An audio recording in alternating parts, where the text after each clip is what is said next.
another episode of Beyond the Black Rims. I'm Mars Girl. I'm Josh Knight the First. This is Season 9, Episode 12. Or Episode 202, if you're counting. Thank you, Josh. Oh, How are you? Are you okay? I'm all right. Are you okay? I've got a little thing in my throat. I think I need to take a drink real quick. Hold on. Yes. By the way, I know you're trying to show off the can. There's a big old glare on it. Oh, there's a glare on the can. I'm sorry. I'm surprised that the can can even be seen. Well, it's a little different kind green. of green. It's a totally different color green than what we're doing. So, hi, good to see you guys today. Always good to see you. I know you're showing that off. We look like that crazy couple that wears the same clothes. We don't do. We That's don't. not a thing. But there's a reason for that. No, so we. And it's here on the can. Yeah, we came back from a really interesting Battle Angel Alita Battle Angel interactive event. It was called Passport to Iron City. We were talking about it last week on the show. Lo and behold, we got a chance to go. Yeah, because I'm partnered with Screenwave Media, they said, hey, they're looking for people to participate in the influencer event so that they could like film it and promote it for the upcoming events that you can actually go to and pay an entry fee to go to the Los Angeles or the New York or the Austin one. So yeah, that's a thing we went and did last night. So we did a video about it actually just before we started the show today. Which is why we're dressed like this. Which is why we're dressed like this, because otherwise we would never dress the same. That's not a thing we do. Because these shirts are shirts we got by going to this event. Yeah, it says, like, laid down here. I don't think I can... Alita. It's on there. You can read it. Totally on the shirt. So, hi everybody. Hi. Good to see you. I do want to take a brief moment here to talk about our show for a second, because we're doing this on a different day than we normally do it, so I think we're going to get people that aren't normally here. I got a pretty big boost in follows on social media the last couple of days too, so some of you might not necessarily understand what exactly it is we do here. Yeah, so this is our weekly show that we do, Beyond the Black Rims. Normally we've been doing it on Friday nights, but because we were invited to this thing, we had to push it back to today.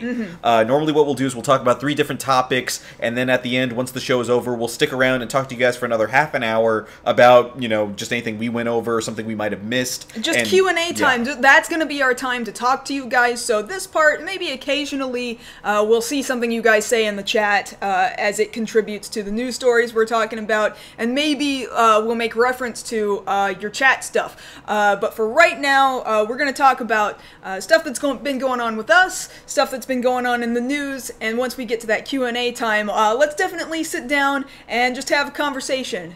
Just you guys and us. Yes. That's what I think is really fun about this show, is that I start to get to know you guys. Yeah. I recognize a number of you as you come in. It's always a really good time. I really appreciate you guys being out here, especially on a Saturday instead of a Friday, and at a weird time too for us.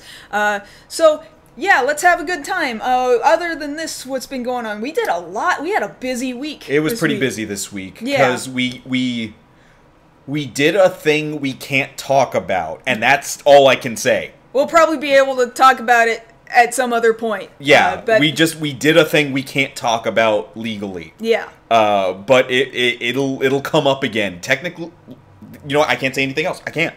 That's just the way that works. So that was something we did. Then later on, we were able to finally snag tickets, because they were going real quick, for Dragon Ball Super Broly. Right. Opening night was Wednesday. I was going to save this for the follow-ups, but just because it was so apparent that night, $7 million the opening day. Pretty nuts. Second highest anime opening of all time. That is nuts. Now, mind you, we talked about this before in the past. That Broly movie had a screening, its Hollywood red carpet premiere at Grauman's Chinese Theater. Yeah. And I can't remember there being another time when anime has shown up in the Grauman's Chinese Theater, unless it was like a Ghibli Disney licensed thing, you know? So that's nuts. That's how big DBZ is. And there were 3 screenings that night at the theater we went to. At that time, every screening, from what I saw, every screening was sold out. Because when I got us the tickets, admittedly I had to wait to the last minute because, you know, paycheck. But when I got them, there was like, I don't know, 6 seats left between the 3 showings. We get there, because it was one of these theaters that's tied into a mall. it was nothing but a sea of Dragon Ball shirts. I could have sworn I was at a convention. Right? Like, it was amazing. It was cool. Like, you had, it wasn't a Capsule Corps No, shirt, yeah, my Capsule Corps shirt. And I was just wearing a normal Shonen Jump shirt, but that's, it was published in Shonen Jump, so that made sense. I was debating between it and my Dragon Quest shirt. I mean, it's Toriyama. Which was Akira Toriyama also, but I think Shonen Jump was maybe a little more appropriate, just by barely. But the great thing about the movie, like, the movie itself, it's pretty... If you've seen the trailer, you pretty much know what's going to happen. Yeah. The thing that made it for me was the experience of being there with a bunch of fans. Oh, yeah, Because absolutely. I haven't felt something like this since I went to go see the My Hero Academia movie, where the audience is, like, really viscerally involved and cheering every time Goku gets the edge or Vegeta gets the edge. Like, they're really getting into it. They're pumped. These are things, like, I remember... It made me feel like I was in high school again, watching Dragon Ball Z, running home to catch what happened in the Cell games. Yeah, that fight animation was nuts, too. That choreography was friggin' good. I wasn't as big of a fan as when they switched into the CG animated stuff, but at any moment where it was 2D hand-drawn animation, it was amazing. It was actually amazing. I do wish there was an option to have watched it subtitled instead of dubbed. I think that would have been a good additional option, but it's still a great movie. It is still a great movie. So yeah, that's going to be doing really well. I know a lot of people are going to see that, and I understand why. Some people I see are optioning not to see it, and I understand why. We can totally talk about that in Q&A section time. We'll reserve that for later. Yes. Is there anything else cool that we were doing this week? I don't know. Like, there's just so much stuff. We did the thing last night, which of course we'll get that video up as soon as possible. That was really cool. I'm coming up into the next week. Like, we're getting that much closer to Kingdom Hearts 3. We are. We're 10 days away. You're still trying to decide what you're going to do. I am, because I want the midnight experience in a store with other fans, but I don't want to support GameStop. That's where my sticking point is. If we're down to like a few days beforehand... And you can't find an alternative. I can't find an alternative. I guess I'll bite the bullet because the experience is really important to me. But otherwise, like, I'm still holding out hope that Best Buy or somebody is also going to do some midnight releases. Well, you could always check if they have a midnight release at Toys R Us. Oh.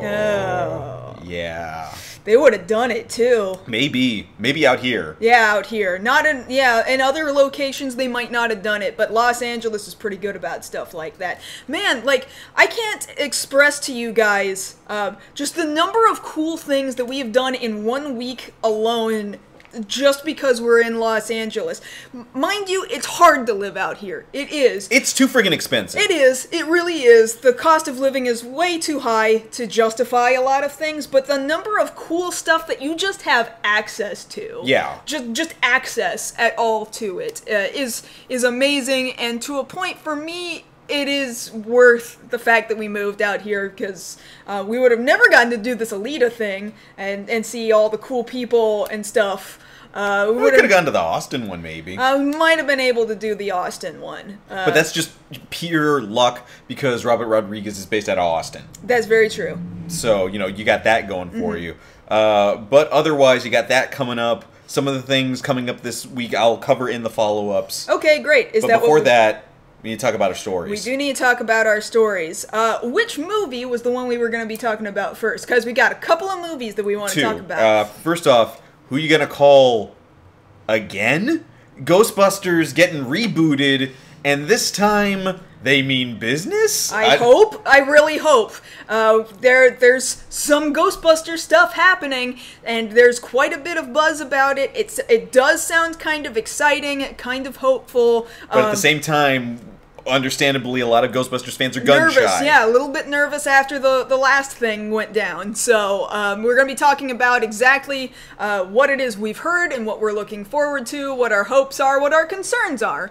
Yes. Second of all, so some stuff went down last week, or was it? It was last week. It was last weekend. Last weekend at Anime Los Angeles, which ironically is not in Los Angeles. It's in Ontario, which is. It's Los Angeles adjacent. It's Los Angeles adjacent.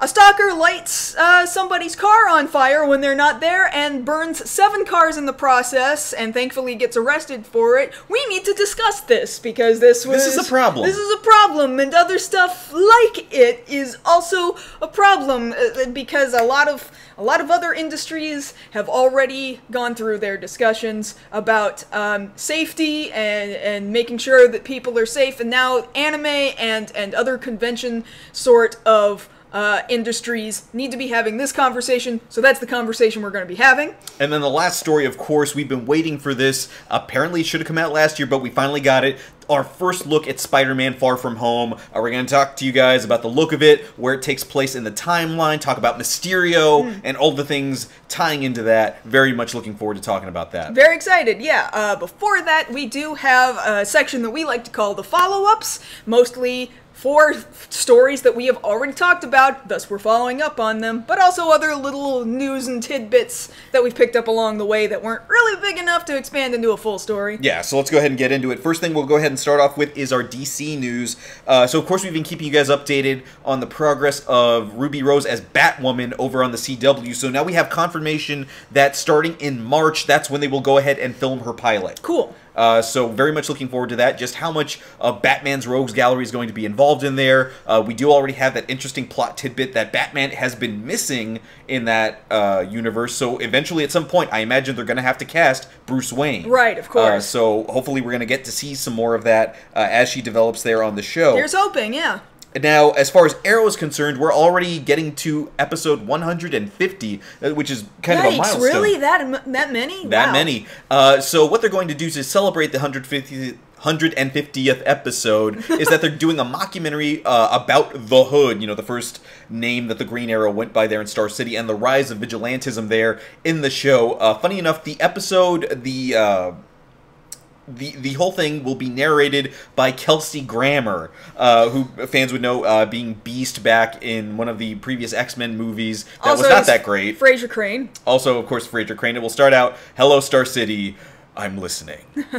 But yeah, very much looking forward to that, to see how that develops over on CW. Let's go ahead and move over to our Marvel news. Yes. So interesting update here. So the movie Gambit has been in development hell for quite some time now. Have we been expecting a Gambit film? Yeah, we've been waiting for a while now. Like, we've been going back and forth with who's starring, who's directing. It feels like he's one of the obvious guys you would think deserves his own movie, right? Well, yeah, which is why they've been trying to develop it. Now, for a while now, Channing Tatum has been attached to play Gambit. But at this point now, apparently he's also decided, you know what, if we keep losing directors, screw it, I'm gonna do it. So right now, the talk is he's gonna direct the movie. Oh my god, this is No, because sometimes if you feel strongly enough about a thing, you just gotta do it yourself. Right, right.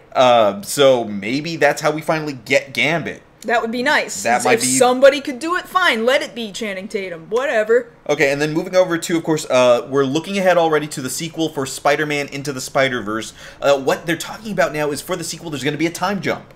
Oh, okay. Well, so Miles is going to be older. He might be a late teenager? Yeah, they're saying it's going to be a time jump of 3 years. Okay, so he could be in high school by that point. Yeah, he should be in high school by that point, which is fine. It's going to be interesting to see how they're developing that and the relationship between him and Gwen Stacy. It does get a little bit more romantic based off the comic book, so we'll see how that pans out.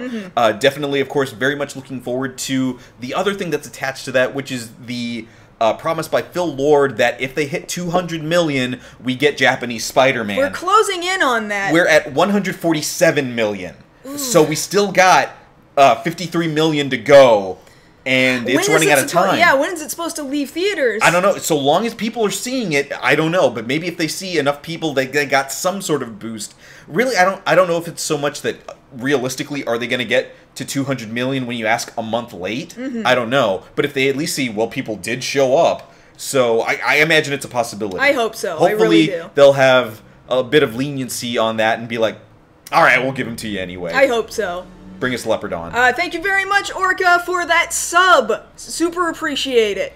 Okay, so let's move on to some other news here. Now, we were going to talk about this, but then it got bumped by Ghostbusters. So apparently 2020 isn't the only year that we're going to see a franchise getting rebooted. Apparently they're going to start working on a new movie reboot for Ninja Turtles. Again. Oh, all right. That's cool. Mind you, I think it had only so good of a reception after the first one in this most recent franchise. I thought the second one totally made up for it. It's so funny because the first one... But nobody cared after the first one wasn't what people were hoping for. Because a lot of people came out to the first one, which is how they got the second one. Right. Not as many people go out to the second one, but the second one... Because they were burned by the first one. But the second one's clearly better. Yeah. Like, I enjoyed that movie. Like, it's there on Amazon Prime. I go back and watch it. Like, my favorite line that we always quote back to each other, like, when they see that Bebop and Rocksteady are going to South America, like, Donatello's looking it up on the screen. It's like, wow, they're going really fast. Do you know what this means? And Michelangelo's like, yeah, it means they learned the power of flight. Good for them. I've picked it. I haven't shared this a lot, but I always do because they've only got the three fingers. They're like, good for them. Like, I always wanted to turn that into a meme. Positive Mikey. Yeah. Good for them. Yeah. Good for you. Like, clearly that's not what happened, but it's just Mikey. He's just good like, for them. They've achieved the power of flight. Good for them. Like, he's not being ironic or anything. He feels good for them. Yeah, he really does. Now, if you can keep that feeling for Mikey going into this next one, I'll be happy. Yeah, yeah. But we'll see more on that as it develops. Okay, so over on the Lego Movie end of things, so of course we're looking forward to the Lego Movie 2, the second part. So of course with the original one, we saw the song come out, Everything is Awesome, and it was an earworm. But now they've debuted a new trailer talking about the new song that they've added to the movie, which is literally, like, these are the lyrics, this song will get stuck in your head. And it's previewed there, and apparently all the actors have it stuck there after one listen, and I'm not gonna lie, it's already in my head from having listened to the video just once. So be careful of that. If you want to avoid it until you go see it in theaters, it's out there. And it will get stuck in your head. Yes. So, just fair warning. Let's see, moving on to some other news here. So interesting enough, we've talked to you guys about Men in Black International. So apparently Sony believes in this movie enough that they're letting the writers go ahead and tackle another franchise, which again has been in development hell, another recurring thing here. They're having them sign on to rewrite Masters of the Universe. Ooh, so long as we're not doing that parallel universe thing where they're transported to like the original Masters of the canon films Master of the Universe. Yeah, so long as we're not doing that. I mean, okay. I get that it's not a good movie. I still enjoy it. You're allowed. Like, I'm not going to tell you you're not allowed. Understandably, they're doing the best they can with what they've got. Sure, of course they are. And, it's bad. I get it. And I remember being a kid and seeing that thing and thinking, like, wow, this is so epic. And then I go back and watch it as an adult, and I'm like, wow, they didn't have a choreographer. Now, mind you, too, I think we used to let a lot of things slide back in the day between, like, the 80s and the early 90s and such, because at that time, we only had so many adaptations of cartoons, comics, and video games, and so when we would get them at all, we would just be like, wow, they did it! They did this thing! And so we're seeing live-action He-Man, and we're just like, oh my god, that's cool! Or we're seeing live-action Mario Brothers, we're like, wow, that's cool! No, I absolutely agree with you. Frank Langella was acting his ass off. Oh, yeah! Because he was very uncomfortable in all that black suit and that makeup. You know, they did what they could. So, you know... But now we've got other movies to, like, compare it to as far as, how do we do adaptations? Well, especially now with the semi-success, I should say, of Bumblebee, because they got Transformers right. Golly, those first 3 minutes, I can't even tell you how happy that made me. This Alita experience, I'm not gonna lie, that made me feel pretty comfortable with what they're doing with Alita, which I hope is finally gonna be the first movie where most people are like, this is an anime adaptation that's, like, okay. That we can all agree on. That we can mostly agree is pretty alright. I hope. We haven't actually seen the movie, so we don't know, but I'm feeling pretty good about it right now. Alright, so let's go ahead and move on to some other news here. Over in gaming, so of course, later this week on Thursday, we've got Overwatch having their Lunar New Year event that they have every year. This is a personal favorite for me because we got our first look at one of the new costumes that is available solely during the event, which is for my main Reaper. We've got the picture here. This is Reaper in his Lu Bu outfit. That makes me so excited, and I don't even play as Reaper because Lu Bu. Lu Bu! Because if any of you have played Dynasty Warriors, you understand. Like, he's got Lu Bu's headdress! Yes! It's an absolute direct translation of the costume. And even Tecmo Koei tweeted at Overwatch saying, "Don't pursue Lu Bu." You do not pursue Lu Bu. They attached this image from Dynasty Warriors 2, this video of Dynasty Warriors 2 of, "It's Lu Bu!" and Lu Bu comes in on his horse. And, like, oh, God, that's amazing. Like, I have some favorites. I like the Dracula costume. I like the biker costume. And now there's this one. I'm not going to take this one off. Like, every time I think I've got a suit on Reaper that I'm not going to take off, they do me like this. You're going to log into the game, you're going to dress like that, and you're going to run around going... Lu Bu's themes are so good. The Dynasty Warriors 6 version of Lu Bu's theme, if you haven't heard it, go check that out over on YouTube. Just, it goes hard. It does. So very much looking forward to that. Looking forward to some of the other costumes. I've been saying it to my friends, my team that I play with over on PS4. Please, Jeff, listen to us and give us a Chinese lion skin for Orisa. We're begging you. Come on now. Very much. Okay, talking about some other video game news, of course, earlier this week we saw the reveal trailer and overall press conference for Mortal Kombat 11. Yes. So that's coming out. That's coming out on April 23rd. Pre-orders are up right now. We've got video looking at all the new fatalities. It kind of looks the same to me, just a little more polished. Yeah, that's Mortal Kombat for you, but there's like... As far as fighting game enthusiasts go, you know, you've got your hardcore... Capcom dudes, and then you've got your hardcore Mortal Kombat dudes, and they're similar, but they're different, and anybody who's a hardcore Mortal Kombat dude is like, yeah, there's another one. I hope you know all your combos, because I don't understand Mortal Kombat combos. Yeah. That doesn't make sense to me. It was also revealed that WWE star Ronda Rousey will be playing Sonya Blade in this one. I think that makes sense. Actually, I'm not, like, some people are like, oh, why her? I'm like, you know what, that's fine. What? Yeah, what's wrong with it? Like, even if they did live action, if she was Sonya Blade, I'd be down with that. Yeah, yeah. Like, she's not a terrible actress. She's just not good at cutting promos. But that's in the ring. Yeah. As far as anything else, you know, if you give her a script, she's fine. Sure. Like, when we saw her in which Fast and the Furious movie that was... I don't recall. She was okay with that one. I assume 7, because it's the only one I've seen. Expendables 3, she was alright in that, so, you know, I'm fine with it. I did not see the third Expendables movie. It was only okay. That's what I heard. Yeah. So yeah, we got that to look forward to. Get on that for April. Also, speaking of kind of parlaying that into other fighting games, which is interesting enough, in April we've got the reveal for Power Rangers Battle for the Grid, which seems to be something of a port of the Legacy Wars game that everybody plays on their cell phone. There's only 4 characters revealed right now, which is the Red Mighty Morphin, Green Mighty Morphin, Yellow Super Mega Force, and Lord Draken. More to be revealed later on. This is going to be cross-platform. That's very cool. Steam, PS4, Nintendo Switch, Xbox One, PC in general. You will be able to play between each of these things. Your data follows you over. Pre-orders up right now, $19.99. Go over to the website and check that out. It's in April, right, that it's coming out? They haven't given a hard date, but it does say April 2019. Cool, cool. I'm actually excited about that. I might actually play this one. I'm more excited about that one than I was about the mobile game, so... Yeah, because a lot of people were saying, you know, we really like the game. Can you port it so we can use controllers? Yeah, yeah. So, yeah,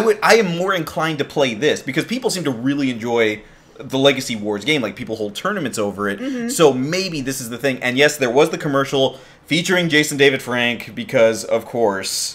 Because who else could they possibly get? I don't know, literally anyone. Literally any other Ranger. But I guess only Tommy counts, so... Okay, so also, again, kind of related to video game adaptations, which is something we just heard about earlier today. So apparently, already banking off the success of Detective Pikachu coming out later this year, they are optioning a movie after Pokemon Red and Blue. Yes, that's the one I actually wanted. Because Detective Pikachu, I was like, oh, okay, alright, I buy into this. This looks pretty fun. It's not... I would have preferred, like, going through, like, your introduction to Pokemon the way it was introduced through the video games and through the anime.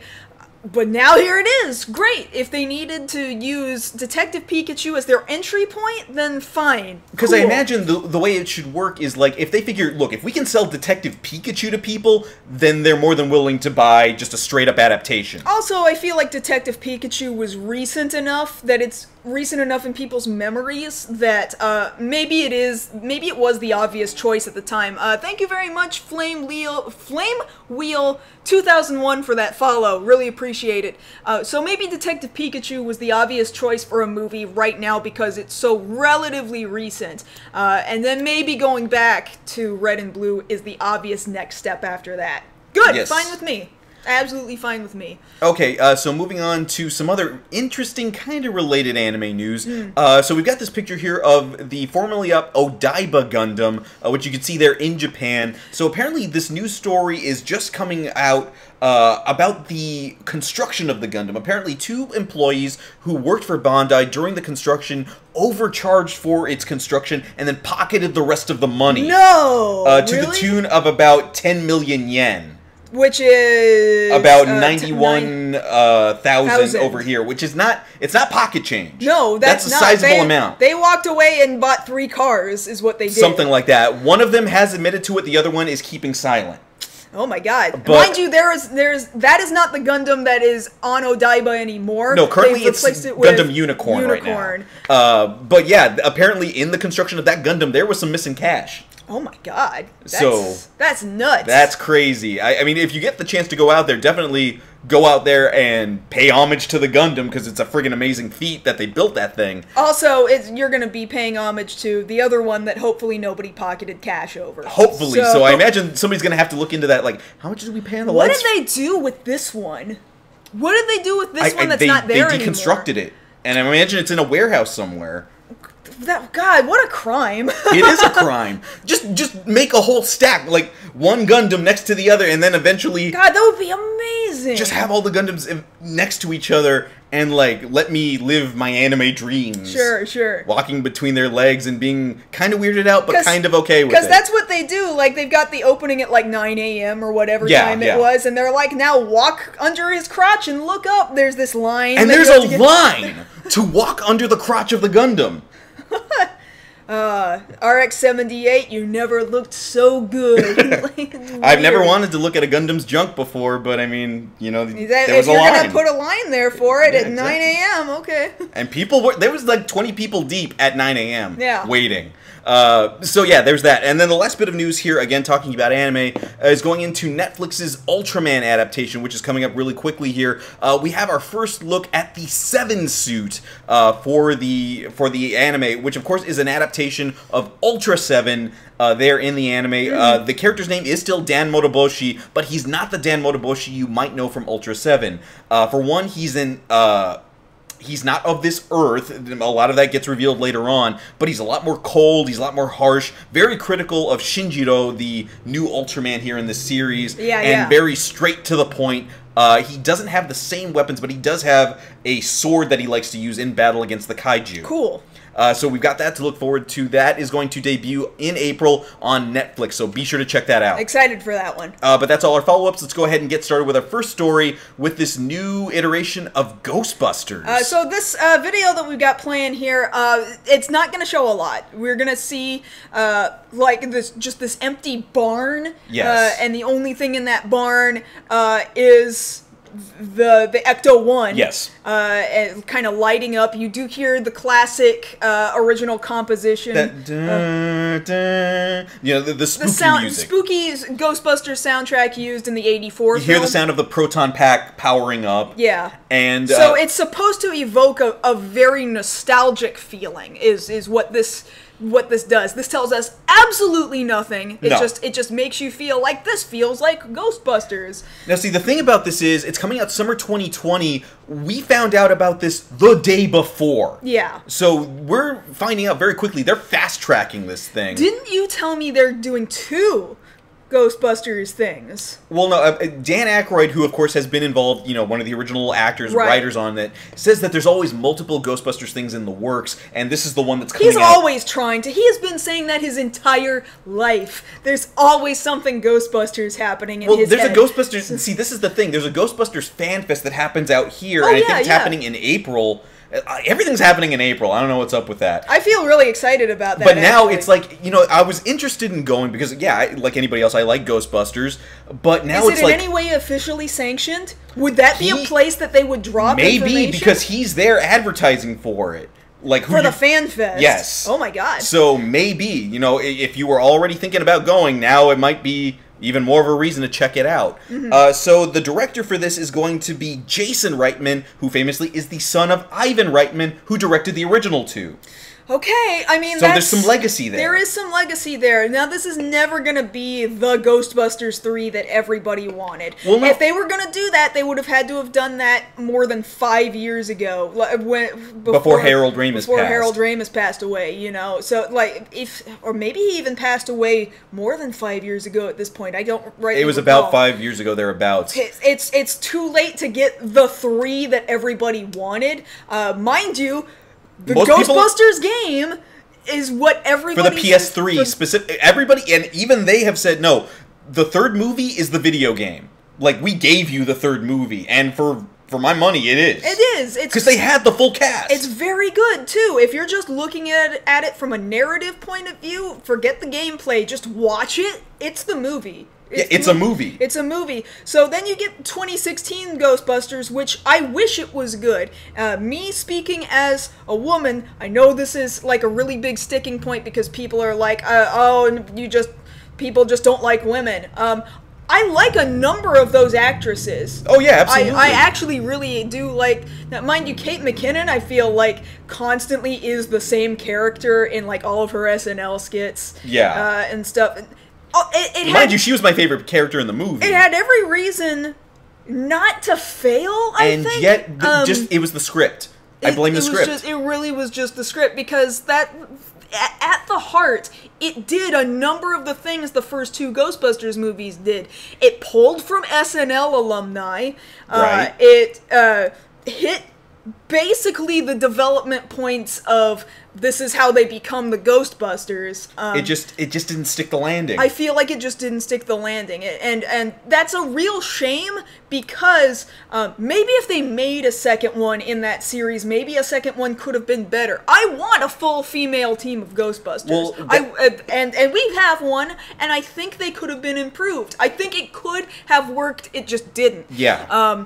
But here's the thing, going into this one, where we're actually going to address that a little bit. So they've already gone on record as saying this is going to be a new cast. Again, a 4-person team. They're going to be teenagers.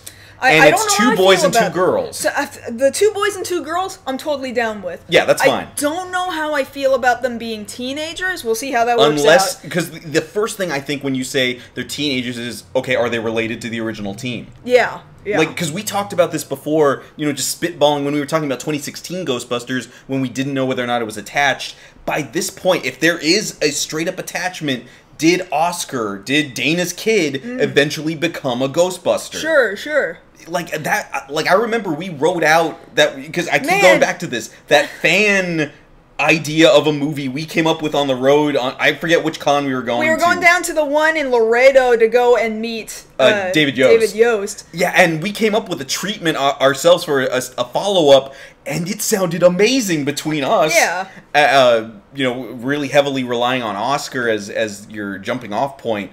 But beyond that, I don't know how you're going to do it, because at this point, if the first one happens in the 80s, Oscar would be our age. He'd be in his 30s. Right, exactly. So, I don't know. I mean, that'd be really cool. Like, he was kind of a mentor, like, hey... Or, it doesn't take place now. It takes place 15, 20 years ago. It does not. They have confirmed that it's modern. Well, then I this have is no direct idea. quote from Reitman. This is the next chapter in the original franchise. It is not a reboot. What happened in the 80s happened in the 80s. This is set in the present day.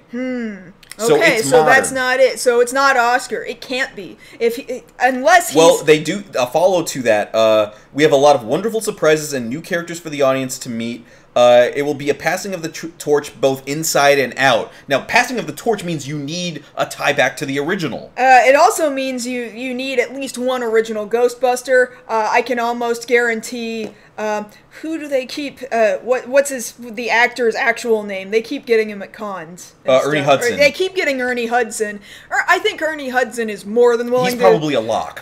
He's probably locked in. Dan Aykroyd is just of course, because that's his baby. The problem, is we Bill all know, Murray. is Bill Murray, because Bill Murray is notably a stick in the mud and has really fought with people over what he thinks is good and what isn't. To be fair, he did show up in the 2016. He did, but probably only because they let him die. Maybe, yeah. Probably only because he wasn't actually a Ghostbuster, and because he's like, just kill me. Just effing kill me. Like, he does not give a damn. But funny enough, there's that series on Netflix now about Bill Murray sightings. What? Yeah, you didn't know this is a thing? No. There is a series on Netflix about people telling their stories about running into Bill Murray. Yeah. Which he does, because he's embraced being a weird old man, which I think is great. But as far as this goes, I think if the script is strong, because it's legacy, like, oh, you're the kid of the dude that I trusted. All right, like, maybe there's a possibility there if they give him the right feel. Because legacy actors coming back for a new leg and for the handoff, we've seen how it works in Star Wars. Sure. We need that, even if they kill him off again. Like, they've even talked about, like, if there's some way for Bill Murray to come back for this next Zombieland movie as a zombie, a straight-up zombie this time. Yeah. That would be really fun. So I imagine if they make it fun for him, if they package it right, that'd be great. But that's talking about the old cast. Let's talk about the potential of the new cast here. Because we've talked about this before, and I guess we're kind of treading old water, but I think a lot of people understand where we're coming from now that they put it on Hulu. I always thought for the longest time, just adapt Extreme Ghostbusters. Golly, that would be amazing. Man, and you would have a diverse cast that nobody could get mad at because the series already existed and everybody already agreed that that series is the shit. Everyone agreed that series is amazing. Because you have a person of color lead, you've got a female lead, you've got an able person, a handy capable person in there. You had Egon. You had the old Ghostbusters show up for a little bit. It had everything, and the toys were freaking awesome. Like, oh god. The sad thing is we can't have an Egon now, though. Yeah, that's the only thing. Maybe if you handed that off to Janine. I mean, she showed up for the She did. Because they got a fair amount of people back for that, and if you showed up for that... Maybe you could convince Rick Moranis, because now lately he's starting to be like, all right, his kids are older now. You know that's the reason why he pulled away from acting. And he said as much, that now that my kids are older, I'm thinking about getting back into it. He did that spot for the Goldbergs. He did. Where he came back as Dark Helmet. So now maybe we're in the right zone for him to come back, because if we have Louis Tully come back, then yeah, I would see Louis Tully's kid. Golly, like, yeah, there's no reason why they could not have had a kid by now. Like I know that goes against cartoon canon, but let's say based off the second movie, he and Janine hooked up. They had a kid. That kid teams up with Oscar's kid and tutors these new kids into how to be Ghostbusters. Boom, there's your movie. We need 2 more Ghostbusters. We need 2 more Ghostbusters. Now, the idea here is, you want to cast new up-and-coming actors. A lot of people are throwing names out there, and it's really easy to say, just get the kids from Stranger Things. I'm super bad at playing the casting game. Yeah. I'm really bad at that. I have to leave that to you. Yeah, I would say, yeah, it's really easy, because they played into it, too. Yeah, Like, we had everybody represented here. I can't play that one way or the other. I would say, yeah, if you can get one of them, that'd be fine. Any of the kids that you guys used for It, all of them were excellent actors. I would love to see them do it.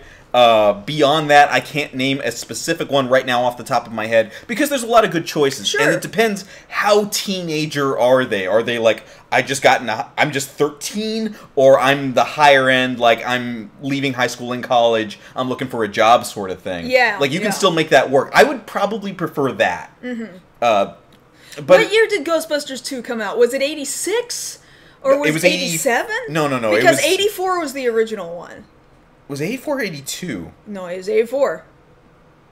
See, we have this conversation each time. We do. But at that point, it's like, Oscar in that movie, he's just barely, what, a year, 2 years? Not even a year. He's still infant. So he's a 90s kid. Yeah, he's a 90s kid. That's why I'm kind of wondering, is he old enough to have his own kids? But if he is, those kids won't be old enough to be teenagers. So it can't be barely. Oscar's kid. Like, now, if Oscar, like, had Oscar a kid... could potentially have, like, a 13-year-old. Yeah, he could if he had a kid real young, like straight out of high school or something. But that'd be kind of rough. That'd be a rough direction to go, I think. Yeah. That'd be a really long way to go for a tie-in, too, I think. Yeah, and technically, if they say modern day, if they set it like a year or two in the future, like the not too distant future, then that'll fudge the paperwork enough to be like, okay, there's your teenager, they're 15. Yeah. Because 15's about the sweet spot you want to hit. Right, exactly. So beyond that, I don't know. Hopefully, same things that we talked about before. If you can get the right mix of nostalgia, of comedy, of sci-fi, of an overarching actual bad guy and not some douchebag like we got for this last one, if you can combine all those things together and you can catch that lightning in a bottle one more time, then you've got your thing. Exactly. Because there's plenty to work with. And I think there was just some things that they tried to do in this last one that should have worked, but just something about it didn't work. I mean, obviously, there are so many stories that could be told within the Ghostbusters universe because Ghostbusters fan communities are A, huge, B, numerous, and C, they make their own fan stuff, and some of it is really quite detailed and incredible. There are so many stories that could be told, just like Star Wars is such a big, expansive universe that people tell their own fan stories within the Star Wars universe. For whatever reason, this comedy movie about ghost exterminators took off in such a way that people cling to it so hard, you can tell whatever you want. Because I think there's something that was missing from this last movie, and I imagine, just to tie this up so we can get into the next thing, is that if you can somehow tie the legacy, if Ghostbusters have existed for a while, and you show, hey, you know, maybe we're on the outs, we're trying to bring it back, you know, we're new Ghostbusters, we're trying to do it, and people see them trying to, you know, bust ghosts, and you see adults go back and be like, you know what, I heard about the Ghostbusters growing up. Look at my old proton pack drawing that I did when I was in 5th grade. Yeah. Or look at my homemade ghost trap. And you show the legacy. Yes, the tieback that shows, yeah, this meant something to us. Because if we can have all these different reboots, if we can have Men in Black tied in the same universe, if we can have friggin' Karate Kid come back, and people are like, oh my god, this is amazing, and it is legitimately good, then you should be able to do that here and tie it back. It really shouldn't be hard. For whatever reason, they made it too hard 2 years ago, 3 years ago. It's just like, I don't know, it was almost like they were too sure of themselves, like they couldn't fail, and then that's They got too big to fail, and then it failed. Something like that. Yeah, I get you. So hopefully we're going to get more information on this. If 2020 is around the corner, summer 2020, we're looking at a year and a half, 14, at best 16 months out. Yes. So they got to get on this. Now, I imagine Dan Aykroyd said they were already working on stuff even a year ago, getting the seeds of this ready. So I imagine... I'm sure, or else we wouldn't have a teaser now. Well, that teaser's not... You can film that in a day, cut it in a day. Oh, yeah. That's nothing. Of course. Beyond that, I imagine they've got to have a lot more ready than we've been told, especially if they were able to be like, day one, all right, here's the director. He's the kid of the original director. Day two, here's a teaser. Like, oh, wow, you guys are... Mind you, I know this isn't a video game, but Square Enix does this and then takes 10 years. Now, admittedly, that's Square Enix, and we're just going to see how well they do next week. That's true. Or a week and a half. A week and a half from now. With so yeah, we're looking forward to that. We will keep you guys posted on Ghostbusters 2020. All right, I want to be excited. Yes. I want to. So let's go ahead and move on to our second story, which... Unfortunately, is not nearly as exciting, or it is in, like, the total worst way possible. So here's a car that was lit on fire. Would you like to know how this happened? Because this gets upsetting. This does get very upsetting. So I do believe it was last weekend that ALA, Anime Los Angeles, which again, we call it Los Angeles because it started there, but now it's in Ontario, but whatever, never mind that. So that's a convention that happened, an anime convention that happened like last weekend or so, and so it's the middle of the night. I want to say it was like 2 a.m. or something like that when this happened. We start seeing tweets. We see it on our timeline. We were considering going to ALA. We just kind of didn't have the money or the spare time to just go and check it out for a day. Yeah, because Ontario's not that far from here. You're like 30-minute drive. 45 minutes at best. At best, yeah. So it's not so bad. It's not so far away. But yeah, it's like 2:30 in the morning or something like that. We're scrolling through our Twitter feeds because we know a lot of people who do go out there, a lot of cosplayers, things like that, and we start seeing some mess like, hey, there's a Catastrophe, thank you very much. Catastrophe. Let me make sure I pronounce that correctly. Thank you so much for that follow. I really appreciate it. So we see on our feed, hey guys, there's a fire outside. There's like 3 cars on fire. I'm like, this is like 1, 2 in the morning. Yeah, it's super late at night in the middle of the morning. It's dark out, and we're like, oh my god, there's a car fire. They're like saying, yeah, we've been evacuated from the hotel. I'm like, oh my god, what is happening right now? And so what happened was, and this is all caught on film, there was a person there in the parking lot by the name of Matthew Toyotome, this is all but from the official police report, who was specifically looking to target somebody who was attending the convention, and as a means of revenge or retaliation, decided to go ahead and pour gasoline on their car and set their car on fire, and in the process burned 6 other cars. 6 other cars and part of a tree. Yeah. Now, they caught him. Yes, he was caught on camera. He's caught on camera. They caught him. They arrested him. He's, as far as I was aware, last I saw, he's still there. He's not out on bail. He has a fairly high bail. Yes. So that's the good news. And the woman and her husband, she's a married woman, saw this footage and they're like, we know who this guy is. And apparently, like, he's been obsessed with her for quite some time. So here's what I was able to figure out. I was able to find out they've known each other for a while.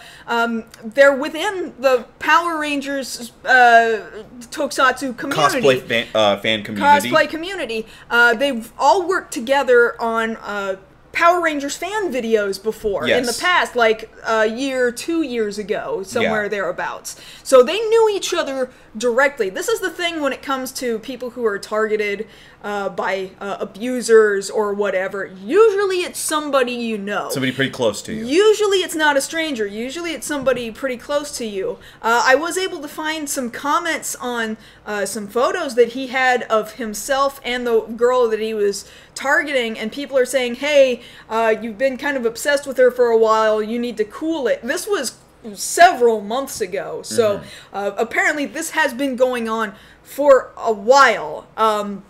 And already, like, she and her husband had unfriended him, and this did not need to go this far.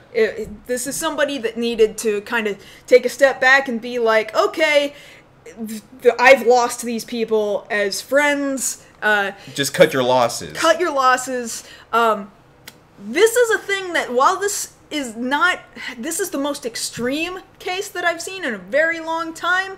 This is not especially new within our community. This is not especially new within convention culture or even within the Power Rangers community, because we just went through another thing with another Power Rangers fan who was stalking his ex-girlfriend. This just happened again just like 3 months ago.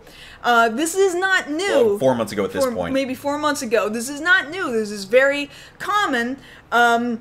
And mind you, there's probably nothing that could have been done to stop this particular event other than, like, I've got no idea how bad he was prior to this. I don't know if maybe you could have had a restraining order or something else put in place before this, but even then a restraining order is little more than paper, and this happened at 2:30 in the morning. She wasn't at her car. There was nothing to protect herself or to protect her car. Nothing could have been done to stop this. So the idea here is that very easily this could have been much worse. Now, thankfully, the community has responded very kindly. The cosplayer whose car was burned initially, they put up a GoFundMe page, so people have been contributing that to help them get a new vehicle, and good on the people who have reached out of the kindness of their hearts to do that. Currently up to $13,000, because she did have insurance, but it was only liability, because, you know, legally she was covered, but not to the point it takes to replace an entire friggin' car, and she was still leasing this vehicle from a dealership. And that sucks. That does really suck. But the idea here is that we're trying to address an issue that has been coming up, and we've covered here on the show several times before, which is the issue of safety at conventions. Because more than likely, if anything's going to happen at a convention, it's going to be because of an attendee. And in a lot of cases, it's not unknown that things are going to happen. Most people do put it out there like, hey, I'm looking for somebody. I'm looking to hurt somebody. I'm not in my right state of mind. I mean, they don't phrase it that way. But the idea is we're looking to conventions to be on top of things when people report like, hey, there's such and such attendee that has already made a statement that they are looking to do harm or are not in their right state of mind for whatever reason. Can you please be on the lookout for this? And so the idea here is twofold. One, you're hoping that the conventions that you're speaking to are aware of the situation, and that when you bring an issue to them, they are being attentive and being like, you know what, thank you for telling me that, whether it's an attendee or a guest. We want to be careful to make sure that everybody feels safe in this space. Because both of those things are possible, attendee or guest. And the other thing going into that is the community as well. When it comes to addressing these things, if somebody's telling you ahead of time that, hey, I'm fearful for my safety because of such and such person, no matter who they are, one or the other of those two categories, you should listen to them. Yeah, listening is, for whatever reason, is a huge problem within the community. Taking people seriously, or then once a thing does happen, taking a person seriously after it has actually happened. Listening, believing. When it happens repeatedly, for whatever reason, people just don't listen, they don't pay attention, they don't believe. And I know that the thing that you initially in your gut want to see is proof that somebody did a thing. And in this instance, there's blatant proof. Yes. There are 7 burned cars, and there's video footage of it happening. So great, that's a no-brainer. We got the guy. But usually, when people get hurt at conventions, it's not on film all of the time. Right. It's really not. And I know, yes, we live in a day and age where we've all got cameras on our phones. Everybody's got a phone. But to be honest with you, that you're not constantly filming everything that you're doing, and people who look to hurt you usually look to do it when cameras are not rolling. So I wish that people would just realize, hey, more often than not, people don't say this person hurt me just to be a dick or to be vindictive. I'm not going to sit here and say that never happens. Right. It absolutely has happened before. But the idea here is that what we're looking at is making sure that everybody does their part when it comes to this thing. If you know of something about a person or any other such person going to a convention in any form that you think there's an issue with, I believe it is your duty to let somebody know in the staff, in security, whoever, hey, this is an issue, because you're not just looking out for yourself, you're looking out for everybody's well-being. Sure, sure. And then you want to make sure that when people are talking about this, listen to them, because I get, a lot of us use conventions as escapes from our lives. We need entertainment. We need something to get us out of the doldrums of the week we had. A lot of parents drop their young children off at this event just to have a good time. I remember a time where we used to joke, oh, cons are just becoming babysitters daycare centers, and they're just dropping these kids off. But you know what? Fine, that's what the nature of it is, and these kids and everybody deserve to be safe. Nobody should be in a place where they feel scared to be around other people, where they might get hurt, and this could have hurt a lot of people, because if 7 cars are lit on fire, anybody could have been in that parking lot at that moment. Who knows how, other than just their cars, what else was in those cars? Well, because it's like, yeah, you're amazed at 7 cars burning. I'm surprised 7 cars burned and none of them blew up. That's very true. Because that could have gotten way worse. Yeah. And the collateral damage, one, it's bad enough that somebody's targeting just one person. That just shouldn't have happened. Mm-hmm. But on top of that, imagine if there had been collateral damage, very easily that could have happened. This could have gone so much more south. He affected way more than just the one person he was targeting. Yeah. And now there's had to be GoFundMes for the other people that, bro, I wasn't even involved, and my car is destroyed. That's ridiculous. And we know very well, living out here, you need your car to survive out in SoCal. Yeah. You can't always rely on public transportation. You need to be able to get to point A to point B. Like, these are people's livelihoods that got messed with because one guy couldn't take no for an answer. Yeah. And so the idea is, I understand you want to talk to your friends about how awesome conventions are and things of that nature, but, you know, that doesn't mean you omit, well, yeah, there are these other issues, because people need to know that this is a thing, and I get that a lot of people want to be like, well, can we just focus on the positive here? And it's like, yeah, we can focus on the positive about the great things that happen at conventions, and at the same time address that these are real issues, there are real problems that need to be addressed to make sure that everyone is safe. Because the issues don't go away just by ignoring them. Exactly. They really don't. And to kind of wrap it up, don't go blaming a victim for the things that they should have done. There is no reason why her car should have been lit on fire. No. There's nothing she could have done. She could not have shot this guy at 2:30 in the morning when she wasn't there from inside the hotel. Could she have had more insurance? Yeah, maybe. Why does that mean that she should have had her car burned? And if people decide that they want to contribute to a GoFundMe to help her recover her car, I think that's great. I think that is very human and a compassionate thing to do for another person. Anything less than that, just don't speak. If you've got anything else to say aside from that, it's not even remotely the right time to say something like that to the victim of a directly targeted attack. Yeah. Having been said, let's just not be dicks to each other, and let's look out for one another. Yes. Especially in a convention scene. Absolutely. Yep. So we're starting our last story a little bit late, so I guess we're going to run this episode a little bit long. But you know, it's Saturday. It's whatever. Saturday, so... So we've been looking forward to this first look at Spider-Man Far From Home for a while, because apparently, based off the way they phrase it here, like, when they say next summer in the trailer, usually that's something you say when you're a year out. Because if it's the same year, you'd say this summer. Yeah. Now, people were saying that this was meant to come out a couple of weeks ago because because it was timed so close with the reveal of the Endgame trailer, Marvel was like, oh, we gotta hold off. And they couldn't have just edited it to say this summer instead of next summer? I know, it's weird, right?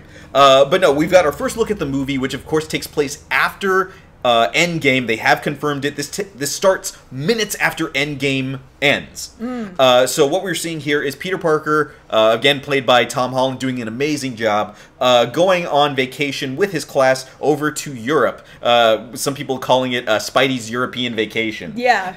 And so we see him going over there, hanging out with friends, developing a relationship with MJ, played by Zendaya there. And in the process of all this, he's recruited for a side mission by Sam Jackson, returning as Nick Fury, to take on all of these different elemental villains. And there's also the added Joker in the deck of Mysterio, being played by Jake Gyllenhaal. So here, you know, unpacking all of these things, of course, we've got the new suits, 2 new suits for Spider-Man to look forward to. The question of how exactly Mysterio is going to fit into all of this.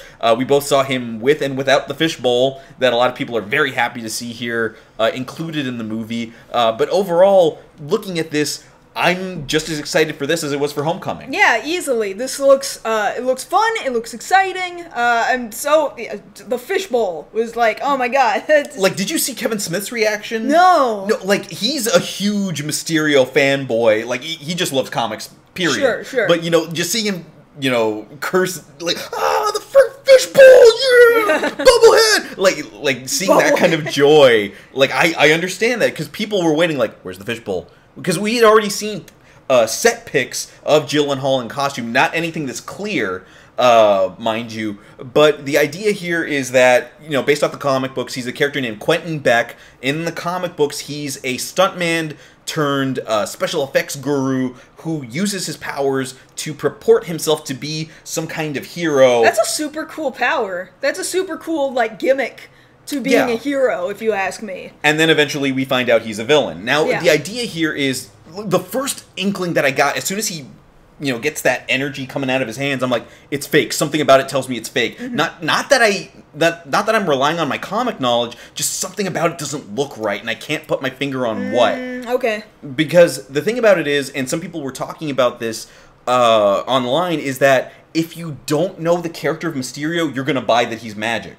That's true. Because That's if true. you're going into it, you know, with no comic knowledge, now that we have Doctor Strange to bounce off, because, you know, there's kind of the glyphs in his hands when he's doing it. Yes. It's like, oh, that looks like Doctor Strange. But I think, and a lot of people have come to this conclusion tech. too. No, it's got to be tech. It could be Chitauri tech. It could just be straight up Hollywood magic.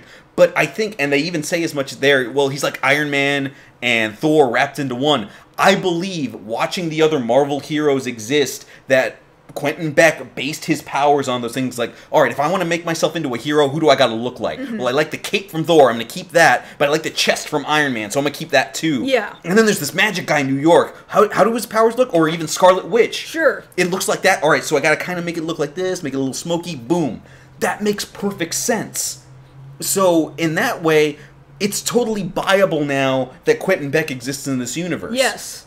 Like, it's not even that big of a jump. We've already set up so much of a Marvel universe that almost anything, you can buy almost anything that'll come out at this point. Yeah, so at this point... Now like, you can do whatever the hell you want, but after 10 years. Which is my hope. Like, Sony tried to do it and they didn't get that far. I believe we can get the Sinister Six finally. Like, we're almost there. Almost, yeah. Because we've already got Vulture, Scorpion's in the background, we've got Mysterio, technically we've got Hydro Man right there. We just need, like, 2 more people, because it's a rotating roster. You can, so long as you get 2 more, like, notable guys. Shocker. You could do it in a 3rd movie.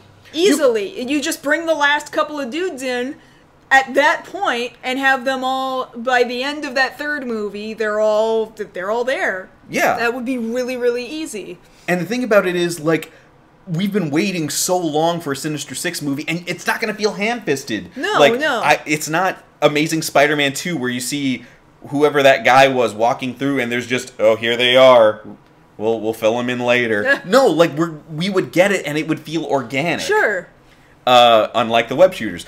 But the thing of it here is, people are wondering, well, is this a spoiler for Endgame because Spider-Man's alive? It's like, we knew. You know how this works. Because we knew the movie was coming in the first place, we knew. Like, let me talk to you for a second.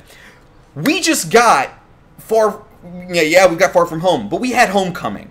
He was introduced in Civil War. He only had 1 movie to himself, and you really think they were going to keep him dead? Really? Really? No, come on now. Now, as far as, just to talk about it for a second, the romance aspect of it. Sure. You know, people are talking about, well, it's not Tobey Maguire and Kirsten Dunst. Like, can we be real for a second? Why does it have to be? We took it because it's what we had at the time. I remember being there in 2002 and being like, they're in love. Admittedly, yeah, they were dating. The actors were dating. But it's like, in terms of chemistry, it's like they're baseline because it existed. And then you get Andrew Garfield and Emma Stone, which was better, yes, but she's not MJ. I wanted MJ. Of course, and we've got an MJ. And MJ, but you know what? It's fine. I think, you know, they're cute together. They are. I agree. Absolutely. 100%. And, you know, we've already got some set pictures of them swinging around New York, so I'm like, yeah, I want to see that. I want to see where this goes. You know, young... And that's been such a big thing for Spider-Man, is trying to balance out being in love, being able to go to school, and then still being a hero. Right. And you see him there kind of debating, well, I don't want to bring my suit. You know, I just kind of want to do me. I mean, I would agree with that personally, because also when you know that Spider-Man hangs around New York, and then suddenly he's over in Europe, you're going, who went to Europe recently? That's exactly how Vulture figured it out in Homecoming. Right. Like, why was Spider-Man in Washington? Exactly. Like, it was too easy to... And it's gonna happen again. Yeah. Like, if MJ... Who went to Europe? There's a field trip. Just like the last time there was a field trip. Who was on the field trip? Oh, hey, it's Peter Parker again. And mind you, I fully believe MJ has already figured out he's Spider-Man. Like, from the tease and the last... like couple of minutes of Homecoming, I fully believe she already figured out he's Spider-Man. She's not stupid. Yeah, she's not that's stupid. The great thing about it. She's not stupid. No. You know, as opposed to the terrible MJ we got out of Kirsten Dunst. But to her credit, Kirsten Dunst was a great child actress. We make that running joke between the two of us. Yes. Quite frequently. And it remains true. So overall, you know, there's nothing to hate about this. You know, whether or not Tony Stark's there one way or the other, I'm not going to worry about that right now. I'll let Endgame answer that for me. I'm focused on Spider-Man. This is everything I want out of a Spider-Man movie, and I get to see that again. And this is basically going to wrap up, like, this leg of our 10-year Marvel thing, well, kind of, because, like, it's going to be Captain Marvel, then Endgame, then this. Like, some people are saying, like, okay, this is the really powerful women's movie, and then it's the big summer event, and then this one's the palate cleanser. Yeah, that makes sense. It should be. Yeah, because you want to end on something fun. Yes. And that was the thing you said you loved the most about Homecoming. It's got to be my favorite Marvel movie to this point. And that's at this point, yeah. Because up to that point, it was Captain America. Up to that point, it was Captain America. Mm-hmm. But yeah, understandably, like, I get it. You know, so nothing to complain about here. No, it's not always complaints here at the show. We love things. Yeah, we love nerd culture. Sometimes we enjoy stuff. How about that? How about that? So how about that? We should probably wrap up. Yeah, let's wrap it up. We are running a little long on time. So I want to thank you guys for hanging out with us for this past hour. For those of you who are new here, just really appreciate you coming down here. And for you guys at YouTube, again, typically we do this on Friday nights rather than on the Saturday that we're doing usually it right around now. 7 Pacific. Usually around 7 p.m. Pacific time. Please come down here during that time because we're about to go into our Q&A time. So we're going to do an additional half an hour to talk with you guys over here in our chat room and just kind of shoot the breeze, talk more about these stories that we were already talking about, talk about whatever stories you want to talk about for another half hour, or just ask how life is, whatever. If you're watching this on YouTube, that's something you don't get to see, so please come back over here next week. I think that would be really fun if you would join us. Yes, and of course during the week you can always talk to us over on social media. On Twitter, I'm at Josh Knight First. And I'm at Mars Girl. And this has been this week's episode of Beyond the Black Rims. We will see you guys again next episode. Bye, guys.